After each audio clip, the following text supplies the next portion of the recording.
Tank bund ప్రాంతంలో గణేష్ నిమజ్జనోత్సవం అత్యంత వైభవంగా జరుగుతుంది.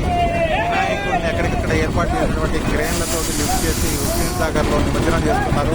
పెద్ద ఎత్తున వినాయకులు తరలి వస్తున్నారు. అలాగే వేలాదిగా వచ్చినటువంటి భక్తులు జై గణేష అంటూ నినాదాలు చేస్తూ వినాయకుడిని సాగర్ గర్భంలోకి సాగనంపుతున్నారు. హుస్సేన్ సాగర్లో ట్యాంక్ బండ్ వద్ద జరుగుతున్నటువంటి నిమజ్జనం. ఇంత పెద్ద విగ్రహాన్ని ఒక క్షణంలో లిఫ్ట్ చేశారు, నీళ్లలోకి దించేస్తున్నారు.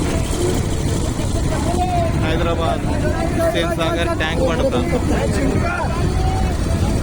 ఆ పక్కన ఇంకొక విగ్రహం నిమజ్జనం జరుగుతుంది. నిమజ్జనోత్సవాలు పెద్ద ఎత్తున జరుగుతున్నాయి. పిల్లలు, పెద్దవాళ్లు అందరూ తరలి వచ్చి జై గణేష, జై గణేష,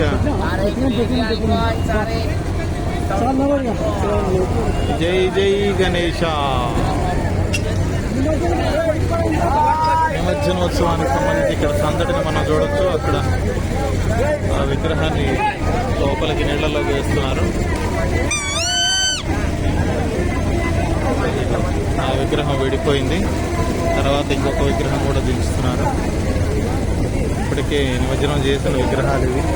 ఇక్కడ బోట్లో కూడా తిరుగుతున్నారు. అటువైపు చూడొచ్చు సచివాలయాన్ని, ఇక్కడ జాతీయ జెండా అది కూడా వేరుపడింది. అలాగే ఇక్కడికి తరలి వచ్చినటువంటి వాహనాలు, వినాయక విగ్రహాలు